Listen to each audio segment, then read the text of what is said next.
traveled with him. At the turn of the century, in 1800, Clark had his 30th birthday. York was in his late 20s. He was tall and powerfully built, and he was in love with a slave from a nearby farm. Their masters gave them permission to marry.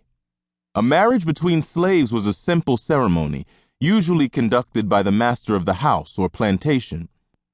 No public records were kept of slave marriages, so historians have no information about York's wife's name, when they were married, or whether they ever had any children.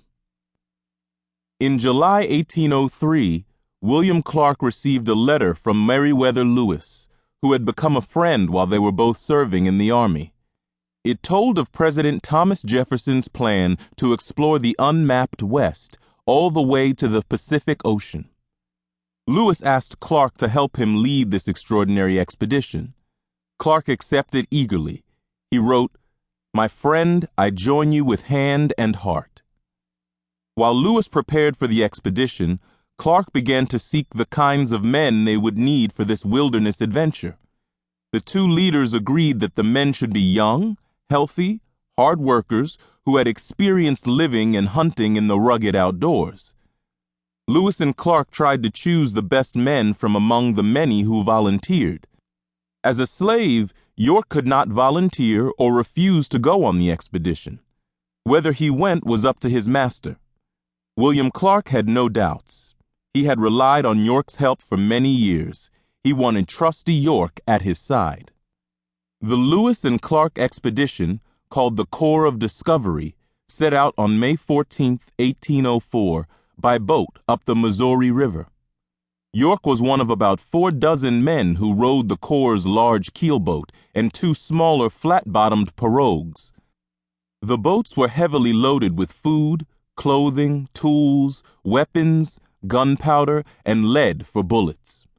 The cargo also included many bundles of beads, scissors, combs, knives, and other items the men could use in trade with Indians.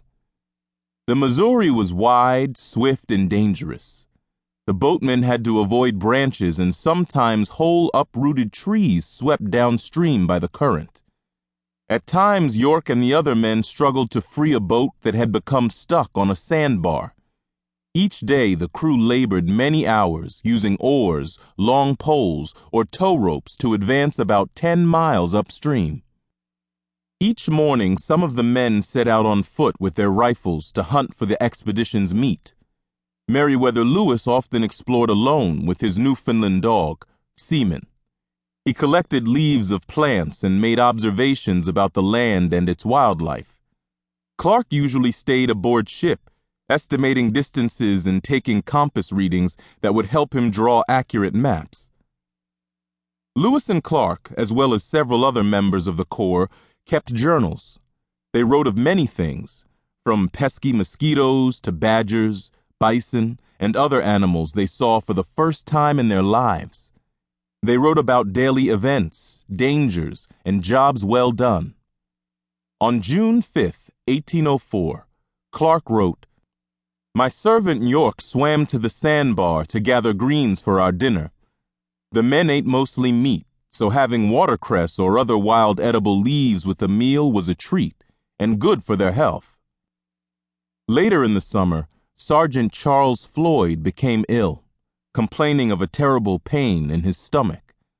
Clark wrote that of all the men, York was especially helpful. York cared for Floyd as well as he could, but none of the simple medicines brought on the expedition helped. Floyd died on August 20th, 1804, and was buried on a bluff overlooking the Missouri. On some days, the treeless plains were darkened by herds of bison. The men hunted them for food and also used bison skins to make clothes and warm robes. One day, Sergeant Patrick Gass wrote of bison hunting on his journal. "One of our hunters killed one, and Captain Clark's black servant killed 2.